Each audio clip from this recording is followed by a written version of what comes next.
with Mark Aiston. Well, there are many organisations that are now getting into the mental health area, offering help and assistance, promoting new drugs, etc. And Headspace is certainly one of those organisations. Let's find out a little bit more about Headspace with one of their ambassadors. His name is Henry. Henry, welcome. Well, thank you. How are you? Geez, you've got a loud voice, Henry. Sorry. You always had that loud voice? Yeah, I've had a loud voice for a while. What, since you were born? Pretty well. So when you were born, you looked up at your mum and dad and you said, "Hi, everyone, everything's okay." Yeah, basically. Hey, how old are you, Henry? 23. Okay, so you're an advocate for... Ambassador. You're an ambassador. So you're an ambassador for Headspace. Yeah. Tell me about that. Basically, I've only been accepted in the last about month or two, and I haven't really done a whole lot of work at the moment.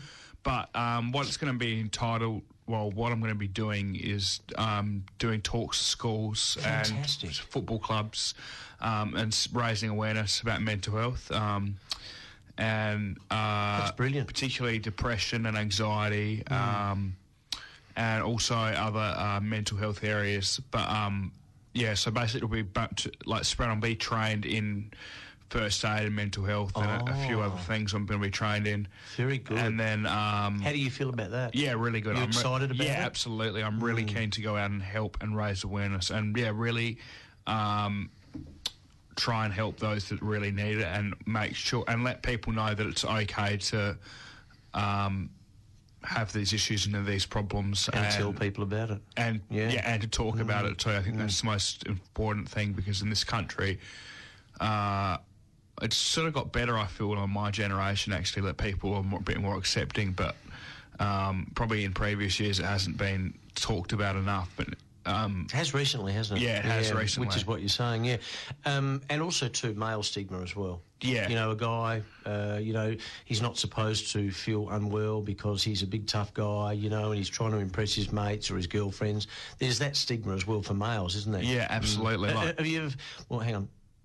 Yeah, there's that stigma for males as well, isn't there? Yeah, absolutely, especially in footy clubs or sport clubs because people are always and often that's the case where a lot of people do end up suffering from depression or because things get too much for them. They're particularly at these higher levels like AFL or even Olympic level where they're competing at their highest peak. It's sort of inhuman. They're expecting the unexpected, if that makes sense. I know what you mean. Yeah. But even in amateur level, people, they put there's so much high stress and pressure in the society, particularly in Australian society, to succeed and to do well and to live financially well and to work hard and there's a lot of pressures. That's a good point. If that makes sense. It does. And that pressure's increasing, isn't it? Yeah, absolutely. Yeah. I was just talking to my cousin, literally, she's come over from London and she moved to Sydney. She said Sydney's more expensive to live in than London. Is that right? Yeah, and so... You imagine the pressures. Yeah, that's what I mean. We're just in Adelaide, but... imagine the pressures over there. And even I've had a few mates go over there and just get jobs there now, actually, and even they're telling me that it's just so competitive. You've just got to be... And, it's just... As I said before, it's almost expecting the unexpected sometimes. And that's sort of what happened with me, actually, with my mental health. I was going to ask you about that. Sorry. Yeah. No, that's fine. You're happy? Yeah, I'm happy to talk about it. Basically, what happened was I was going through... I really pushed myself in Year 12, so there was a huge amount of pressure and stress on me in Year 12 to do well and succeed well, which I sort of put on myself, and I was head down, knuckle down, and I was training 2 or 3 times a week for footy, just playing for the school team, and I was the captain of the Bees, and I was doing drama, so I did my drama as a subject, and that was a lot of extra work because we did do the production side of things. Yes. So there's quite a lot of stuff that happened there. And then when I left school, so when I was coming out I think it was just after we'd finished exams, I started drinking quite heavily because it's what you do at that age, you know. Yeah, I've got news for you. You also do it at age. Yeah. I can put my hand up for that. Anyway, keep going. Yeah, and just hopefully that makes you feel a bit more relaxed. Yeah, and there was a person that wasn't treating me well, and I started drinking, and there was a few things that had happened. Really small. It wasn't really much that had happened, but it sort of just tipped me over, and I went up, and I was actually very fortunate in the way that I knew that something was wrong for me to go and see someone straight away about it. Is that right? Yeah, because I knew that I wasn't my normal self. Did Mum and Dad speak to you about that? Yeah.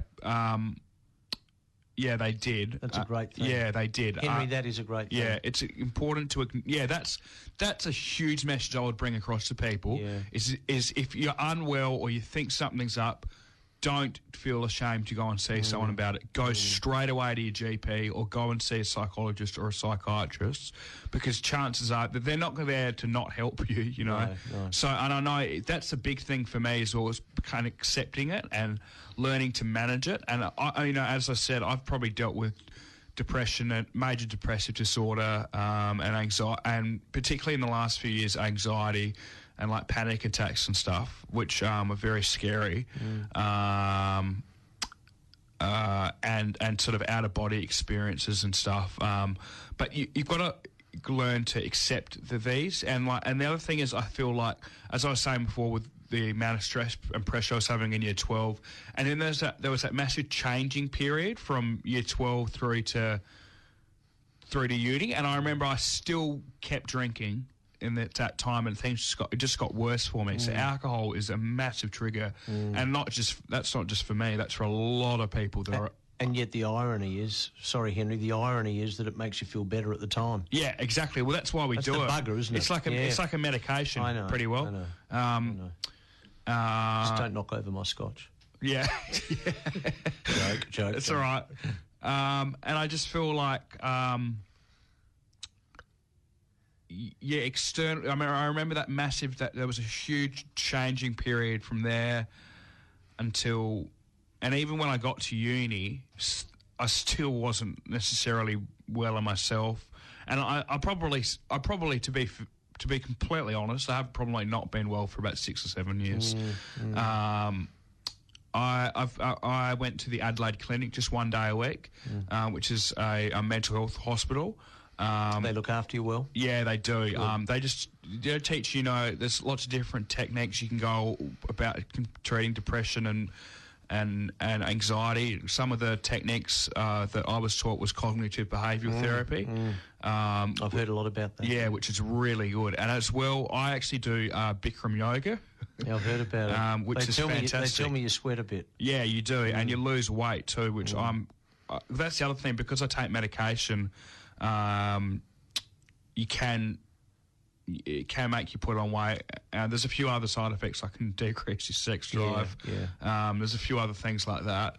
But that's the other thing. And another thing I would definitely say is that don't feel like you can't go on medication, and don't feel it, because it can really help. I have heard.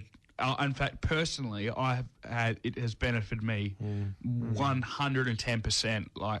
Absolutely, I would highly recommend it to people that are unwell or feel that. I mean, obviously, if you don't want to and you don't feel like you need to go on it, don't go on it. And you don't. And by all means. But if your GP and your psychologist and your psychiatrist are saying that this might be the best thing for you to do in the time, it can really help. Because it can just really clear your head above water a bit. Well, there's also a stigma about medications, isn't there? Yeah. There's not just a stigma about mental health, but we can take it to another level, and people are thinking, well, I'm not going on medication. That's definitely going to show that I'm weak. Yeah. What a stupid attitude. How are you now, Henry? Yeah, I'm well. Really? Yeah. And you can feel the difference? Yes, and I'll tell you why. There's a few reasons why I'm well. I think the first thing is that I'm busy. And I'm trying to lay off alcohol as much as I can. So, because that often, as I've said before, can knock me around not only for one day, it can often the next day, and then they knock around your week, Yeah, totally. the thing is that I'm busy. I'm doing things that I love doing. I love being at uni. I love going in and doing radio. I love working at the Adelaide Oval. I love doing my stand-up comedy. I didn't know you did that. Yeah, sorry, I didn't tell you did that. Well, you didn't think to tell me that? Yeah, I should have told you. I'm a funny man. You didn't think to tell me that right at the start. Yeah. Now we really do have something in common. We've both got mental issues, but now, because I love my comedy as well. I know. Yeah. So you are well now, which is great. Yeah, I am. But if I do feel unwell, or I am upset, and this has really helped me, is call a lifeline, call a helpline. If you can't get to your GP or you can't get to a psychologist or a psychiatrist, call someone and talk to them. I know that's not easy for everyone, and it's much easier said than done, because I am quite a confident speaker. Like, I'm a good public speaker and stuff. So I know that's not. I know that's probably that can be one of the hardest things for some people, is to, like we were saying before, it's acceptance and talking to people about it. But that can be a real first step in getting yourself better. That's wonderful, in my opinion. That's great advice. And also it's a good safety plan, in my opinion. Like, if you're really unwell, they're there to help, and they'll do anything they can to help you. They're 24 hours a day. So, they're on day and night. And they're great people too. They are really, really understanding people. It doesn't matter how badly life treats you. If you're getting knocked over, it doesn't matter if you've come out of prison, you've done something really badly wrong. They're always there to talk to. Non-judgmental. Yeah, that's what I meant to say by that. Yeah. I mean, I haven't been to prison, but no. But yeah, look, you know what I mean. Oh, yeah. I do. Yeah, it's a horrible place. I'd never go back there. Yeah. That's just a joke. Yeah. I've never been there. No. At this stage. Yeah, neither have I. Henry, really good to talk to you, and also what a wonderful young ambassador you are for mental health through the work that you're doing with Headspace. I congratulate you. No worries. Thank you so much. This is